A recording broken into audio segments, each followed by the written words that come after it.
Today we want to go over the 3 biggest problems with the new MLB proposal.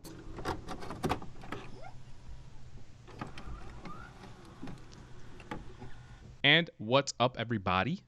Welcome to the show. Don't forget to hit that subscribe button. Today, as my buddy here, Luis, said, we're going to talk about the 3 biggest problems with MLB's current deal, their current offer to the players. Before we get into that, why don't you guys leave a comment in the comment section below? What do you think about the deal? Should the players accept it? Should the players decline it? How should they? What counter offer should they make? All that good stuff as you listen to the video, as you watch the video. Make sure you leave a comment in the section below. So, the deal, CT. So, it started today, this morning. Carl Ravitch reported via Twitter that Major League Baseball finally proposed something to the players after 4 days, I think, since the last proposal was made. And these are the things that are in the deal. Players would receive 75% of their salaries prorated. They would play 76 games. Players would get so part of this is they would get $443 million if playoffs are played, up to $200 million up from the last proposal. The regular season would finish 9/27. Postseason ends in October. Initially, when I saw this deal, I even tweeted about it immediately. I said, this sounds fair. In my mind, I thought maybe the players should bite on this, or if they're going to counter, don't counter with something too out of the range from this. But then more things about this deal came out. And Andrew McCutchen gave us the first sign when he tweeted LOL, saying, this deal's a joke, essentially. Here are the 3 things that I find are the biggest problems that eventually came out later on. The deal is essentially the same as all the other deals. It just looks different. So, in essence, according to Mike Axisa of Twitter, I think is how you pronounce his name. He's not of Twitter. He's of CBS Sports, but he put it on Twitter. The initial deal was 82 games at a sliding scale. That would come out to about 33% salary. Then the second deal was 50 games at prorated, about a 33% salary. This current deal, 76 games at 75% prorated, and guess about how much in salary that would be for the players? About 33% in salary. So in other words, MLB offered the players 33 cents on a dollar. The players said no. Then they said, okay, we'll give you 3 dimes and 3 pennies. MLB said no. And they said, nah, I changed my mind. I'll give you a quarter, a nickel, and 3 pennies. And the players said no. They just keep offering the same shit over and over again. A nickel and 3 pennies. Yeah, a quarter, a nickel, and 3 pennies. 33 cents. Oh, quarter. I think I missed the quarter part. Sorry about that. Well, I'm going to have to ask you to just, maybe start listening here and there. I just got to say, I'm looking at this Mike Axis A tweet with a 33, and the little squiggly line means like about 33. So I just want to say that for right now, I want to go back and redo that math because that little squiggly line leaves a lot off the equation. So, but I think what he's illustrating trying to say is that the difference is really small. An additional pay cut, and that the difference is really small. It might be 10 million, it might be 20 million, but extrapolate that over how many players, it's nothing. You know what I mean? So the second problem with this deal is, earlier I said that the players would receive 75% of the money prorated. The 75% is not guaranteed. Only 50% is guaranteed over the 76 games.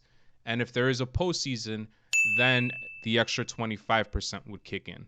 So if heaven forbid, or God forbid, there's a second wave and the season has to be canceled, the players wouldn't get that second 25%. They're not guaranteed the whole 75% prorated. Do you have anything to say about that, Luis? Nothing so far, man. All right. The third thing is that it requires players to sign an acknowledgement of risk.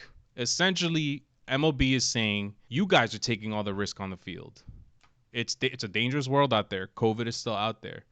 If you catch COVID-19 on a baseball field, it's not my fault. So what does that mean? They're absolving themselves of all responsibility. If they don't take all the precautions to make sure that these players are safe on the field, they're not taking any responsibility for it. It's all on the players. That's how I see it. How do you see it? Seems like that. Could we actually look at the acknowledgement of risk and what it's... Oh, my God. Can we just get an answer from you? I don't have an answer so far, man. I mean, so far everything you're reading, there's nothing I can form an opinion on. Requires players to sign an acknowledgement of risk. What does that mean? Like It, acknowledgement of risk, and what are the terms? They're signing something. They're agreeing to something. I guarantee it'd have some sense in it if I actually knew what they were agreeing to. if you're signing an acknowledgement of risk, you're saying that you're agreeing to take all responsibility if anything is to happen to you on the field in terms of Resp- COVID-19. Responsibility of what? Like that I'm going to quarantine myself? That should be my responsibility. I don't understand what they're I'm not saying that there's anything right or wrong about this, but I Well, still don't understand what they're agreeing to. they're agreeing to if basically MLB's absolving themselves of having to do anything to keep the players safe on the field from COVID-19. That doesn't but aren't isn't there a protocol in place? Or will Yeah, but it's won't there be a protocol in place when the there season is a starts? there is a protocol, but it hasn't been agreed upon yet. Okay, well, let's say they put a protocol together of what everybody should be doing to stay safe. For example, let's say my company opens up and they put a protocol in place to keep everybody safe and they make me sign a waiver. It kind of makes sense because if they put a protocol in place and I agree with that protocol and then I still go out of my way to catch the virus, that is on me. So far, that's my opinion on this acknowledgement of No, no, risk. no. Still don't I'm know I'm what with you. If you leave the baseball field and you break all of baseball's rules, a part of the agreement, you go to a bar, you lick the bar with your tongue, which that's the only thing you can lick with your tongue. You go on a subway, you rub your hands all up on the pole, and then you lick your hands, you rub your fingers with it and shit. you could have just as easily said you're a baseball fan that goes to a bar and gets swarmed by 20 people. Like, Okay, yes, yeah. if you're Go a ahead. person, if you're a baseball player, that's not. I agree with you. That's not an MLB, but that's not what the acknowledgement of risk is being assumed to be here. It's assumed that if baseball doesn't take all precautions to make sure that they're playing under safe conditions, baseball's saying it's not on us, it's on you. If you're signing this, you agree to play.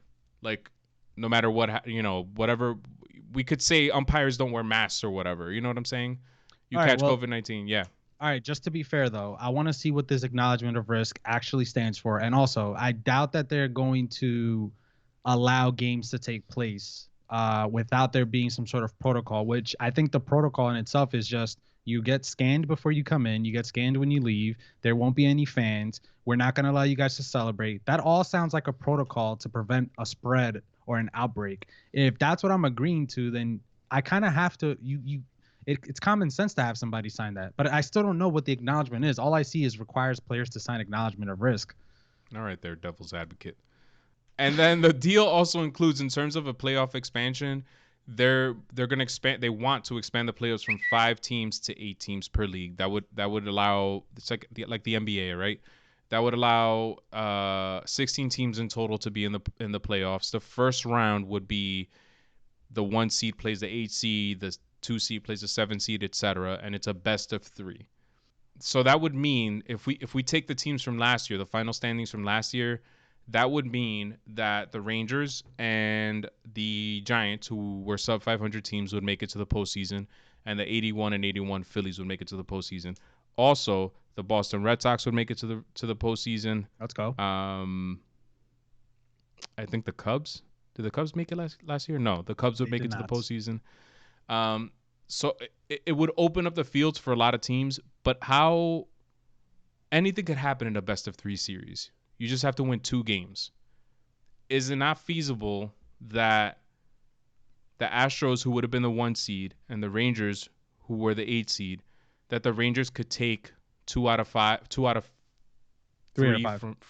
from Isn't it two three out out of of five? three. Oh, It's a best best of of three. three Best of three. Okay. from the Astros. I actually looked back on this, CT. In the first series that they played against each other, the Rangers took 2 out of 3 from the Astros. So it's possible. Wouldn't that suck though? For the sake that this is going to be a shortened season, that might not even happen. But for the sake that this it might be a shortened season, I'm okay with a best of 3 playoff run as long as the championship series and the World Series are 7 games. I'm okay with that actually. I'm not gonna I lie. don't. I don't know if I like. I don't know if I like the 1 seed playing the 8 seed in the best of 3. I feel like that's not. It's too dangerous. You're risking losing your best team in the first round to a horrible team. Yeah, And but then you're going now to have the Rangers, a sub 500 teams potentially moving forward in the playoffs, and yeah, what but people aren't going to watch that shit. I understand that anything can happen in baseball, but the disparity from the 1 seed to the 8th seed, you're saying it would have been last year's Astros versus the Rangers? Essentially, yeah. I know anything can happen in baseball, but you're still going to get a good team going to the World Series with this format.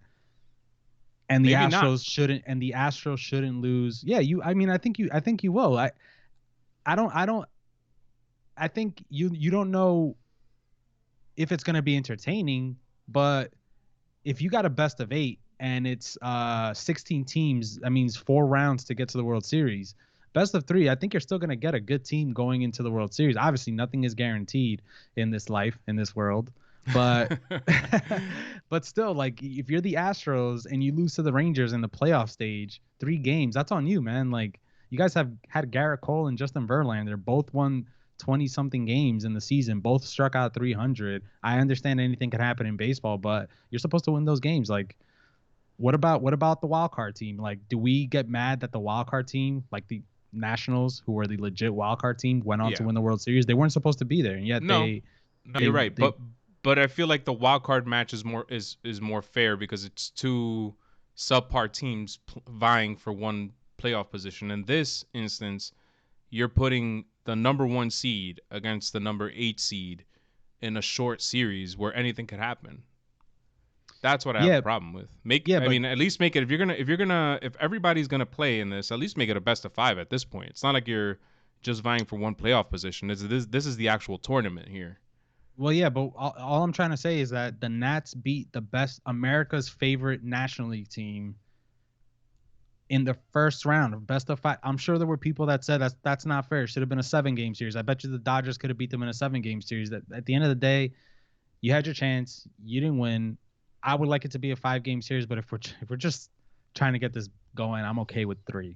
I would rather I 5, but I'm okay with 3. Okay, so you think Rob Manfred is the man, is what you're saying. Okay. The Wow. next thing is that the owners are also offering to skip draft pick compensation, which means that teams that lose a free agent, or wait, let me try to get this right. I think it's if you sign a free agent, you don't have to give up you give up your draft pick. That wouldn't happen now, and I think the qualifying offer also goes away with this. So what the owners are hoping is that players would look at this and say, okay, I could have an opportunity to increase my value a bit because teams won't be penalized if they sign me. They're going to want to spend more money on me. Mhm. That's decent. I think that's something you could keep on there. I'm okay with this. The other thing I like about this deal is that the owners are agreeing with the players on giving players that are immunocompromised an opt out, and those players will continue to get paid and they'll continue to get service time. I think that's fair as well. And it looks like in this offer, although I don't think it's a really good offer and players aren't going to accept it because it's only 50% of their salaries guaranteed. That's it. Um, they moved in the players' direction in some aspects, and I think that's good news. At the same time, this deal, the players could just say, fuck the deal. Let's just play 57 games at 100% prorated. And they're going to get the same exact money if they would have had they played this. They had they taken this deal. And if the players were to say, and forget the pool money for the playoffs, we don't care about that $50 million if we make it to the postseason. Just throw that back into the prorated salaries. They could play up to 61 games. So really, I think what they're doing with this deal is just driving the number of games down. And I think eventually they're just going to come to an agreement to 100% prorated salary at somewhere in the range of this, of 57 games. I How think that's how what's going to is happen. how do they get 100% prorated at 57 games? I'm not understanding. So what they're currently getting right now, I don't have the exact numbers, but 75% prorated over 76 games comes to the same is equal to what players would get if they got 100% prorated over 57 games. I don't. How does that? There's more games being played in the other scenario, so there's more Yeah, money. there's more money, but players will only get paid 75% of what they would have made. Yeah, but you're playing less games, so that money that was originally there for the 75% Right. isn't there for the less games. So I don't understand So how so it essentially if over 75 games, let's say over 75 games, Garrett Cole at 75% makes $75 million, let's say. $75. Oh, you're right. Okay. You get what I'm saying now? I understand it now. Yeah. Sorry Okay. about that. I just had to make sure of a certain Listen, man, figure ask the there. questions. You That's got that's the what we do answers. here. So what one thing that I think the MLBPA sucks at negotiating because if you remembered what they were mad about, um when they came out with the 50 game proposal was the number of games. I felt like that was the message that came out to the masses. Like, we want more games.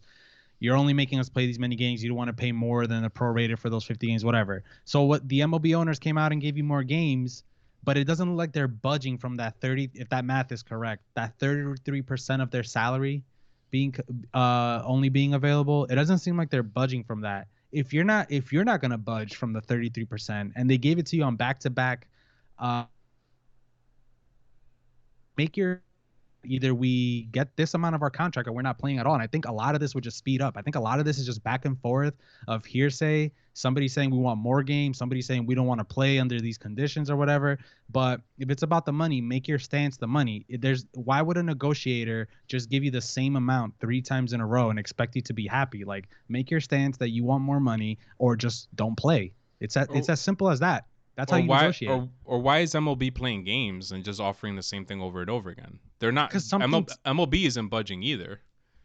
but something tells me that if those numbers are correct, that 33% gray area that I'm going to do the calculations on, guys, all right, I will do that for you guys. I will go back and do those calculations and confirm that it's about 33% of their salary that they're getting. But why would a negotiation in general come back to you with that 33% knowing that you don't agree with it? For some reason, I just have a feeling that whoever's doing these negotiations is not focusing on that 33%.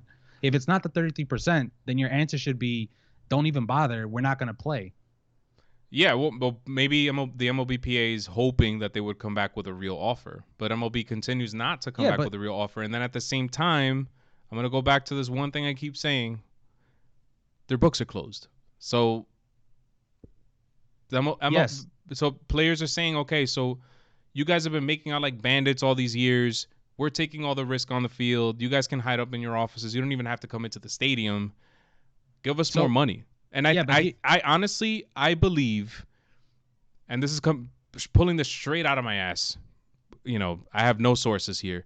That had they guaranteed the full 75%, that the players you would have some players jumping to sign a deal like this. I don't think they would take the deal. I think they would come back probably in the 80-85% range. But I think the yeah, fact that they came back and said we're only going to guarantee 50% and, you know, sign this shit so we're not responsible if something happens to you or whatever. Players are like, fuck this, man. This doesn't make any sense. You're just giving us more money. well, here's what I'm going to try to just drive home this point. From the first offer, you had guys speaking out that they weren't willing to take any more pay cuts, right? Right. Okay. So that was established with MLB owners' first proposal. They didn't like that. A second proposal was made, or actually, a proposal was made by the MLBPA, and then a second proposal was made. Still taking pay cuts. They didn't like it. Outspoken, all the jazz, all the tweets, all the Bleacher Report articles. We're pissed. Max Scherzer, leader of the union or whatever the hell he is, was not happy about it. He said, "No, we're not doing this until they open up their books or whatever." The books still haven't opened, and they came back with another 33% offer. What I'm saying is that I think the MLB players are not united around the same, negotiation points that are being thrown out there. It just doesn't seem right. Like, if I was negotiating with you and I said, "Hey, I want to buy that hat, but I won't pay any more than $50," and then you tell me something that equates to $50 again, I'm just not going to buy the hat. There's the negotiation stops there. So I don't understand why this 33% number keeps getting thrown around if the players don't want to pay for that. Play for that. That's MLB though, not the players. No, but it's still getting offered. Like someone actually sat there and said, "Here's what we're gonna do. We'll offer them No, this. I This is to what they me wanted." the way I see it is that MLB is offering the same amount in these different ways to almost try to catch the players. Like, okay, maybe if I move this around here and put this on this side over here, they're not going to notice. They're still getting the same amount of money. I think that's what it is. I don't think it's I think it's both sides budging. MLB saying we're not going to move up from here, and MLB and the players saying, fine, then we're not going to move from here. So then there's not going to be a season. No, there will be a season because Rob Manfred could mandate that a season be played for as many games as he wants. What they're trying to negotiate is that the owners don't want to pay as much money, prorated, and the players don't want to play for anything less than what they agreed on, which is 100% prorated of any games that they play. So the magic number that seems to be coming up is 48 games, that the owners would be okay paying 100% prorated over 48 games. But what I'm saying is you went up to 76 games, right? Which equals 57 games at full prorated. This is super confusing. So why not maybe just propose 57 games full prorated and that's it? Or Rob Manfred just mandate the season, 57 games we're playing. That's it. And the owners are paying you but you're not getting the playoff pool money. The compensation pick is still there, all that stuff. That the owners are offering them the same amount of money, but they're dangling these little pieces of fruit out there. Like, okay, we'll give you that pool money, the compensation pick. But the problem with the compensation pick is that it doesn't impact every player. And is that just only going to be for next year? Because what about a free agent who isn't a free agent for 2 more years? Does he get that same opportunity where his team doesn't have to give up a compensation pick? You know what I mean? It's just a lot of these deals that are being thrown around don't make any sense. And you're right, it's on both sides. And unfortunately, MLB is fucking shooting itself in the foot again. Here you have the NBA agreed to a deal already, and it's not only is it a people are excited about the deal. It's going to take the NBA into October essentially, which means that if MLB comes back, they're going to be competing with the with the NBA for the entire season. You could have had this deal done and had people excited about MLB, and instead now I feel like you're losing people because millionaires and billionaires are arguing about dollars and cents when there's millions of unemployed people in this country, and you're fucking around here with this shit. You're not even taking this shit seriously. It seems like, come on already, MLB. This is bullshit. What if the conspiracy theory is that MLB is actually a dying organization? Like it's just dying. Like they can't keep up with the times. They can't keep up with the NBA or the NFL. And this is just the last days of baseball. No, man, they can because they're record profits. Every team, I mean, the Kansas City Royals is $1 billion organization. They're fine. I think they're run by a bunch of fucking idiots. But let's just say A, and B, you're gonna love this one, CT. Sabermetrics is ruining the game too. I'm just gonna throw that out there. It's driving it's driving the price of players down.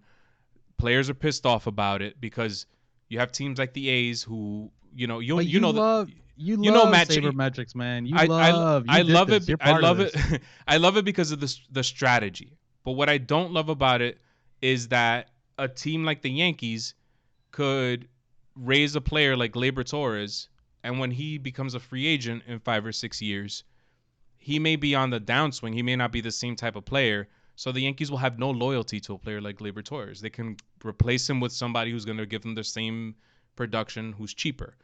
That part of it sucks, and the players the players get fucked over because of that. You know what I mean? I think that whole 5 years, 6 years of control issue should definitely be reformed. Yeah, right. Agreed. Is that the word? Is that the good word? But that's a topic for another day. I'm saying back to my conspiracy theory before, it was that what if they had these record profits and these greedy billionaires? Yeah, man. Richie Rich's dad. These greedy billionaires. These low Scrooge lives. McDuck. No respect for the common man. None. Sucking the bottom of America's teat. What if they took those record profits and just spent it on a bunch of crazy stuff on, and they can't make their payments next month because MLB is just a dying breed of money of a billionaire corporation. What would solve that problem? Give the players a stake in teams. Give them 50% of revenues, and that How would won't that happen. how would that Because ever work? because players, they do it in the NBA. Players will have 50% of the money, 50% of the revenue, and they'll have a stake in fighting for the game to stay alive. I think part of the reason why the NBA is thriving is because of that. It's because the players have a stake in it. And if revenues go up, players make more money. So you have players becoming ambassadors for the league. You'll see Mike Trout out there more because he knows he's gonna be playing for more money. Essentially, he'll become a face. That's I think that's why the NBA is so out there in social media and all that stuff, is because everybody has a stake in the business. Right now, players don't have a stake in the game. When you originally said give them a stake, I thought you meant like give them a stake that they will own for the rest of their lives. Oh, And no, no, no, I'm no. I'm thinking like how would that ever work, because there's only so many No, no, stakes. no, no, no. No. Split the revenues 50-50. And that's Ah, going to mean probably a salary cap. That's going to mean a salary floor, which would be good for the sport. I think you won't have mega deals like Garrett Cole anymore, but Cole could still be a $30 million pitcher, and you could have a lower level player make more money now too. So you're incentivizing people to stick around. You know what I mean? You're making it yeah. more interesting. You're keeping more teams competitive. The problem is, it's like America, right? Like we want to become millionaires. That's your dream, right? CT, you want to be a millionaire, a billionaire, Billionaire, but who? Yeah. but only there's only so many billionaires out there. So in MLB, there's only going to be so many $35 million pitchers. There's not going to be that many of them. So if you do 50-50, you may not have that $35 million pitcher, but you might have a $30 million pitcher, and then this guy who makes $500,000 could make $1 million or could make $1.5 million. He's more invested in the game now too. You know what I'm saying? Yeah, but is that something that the players are pushing for?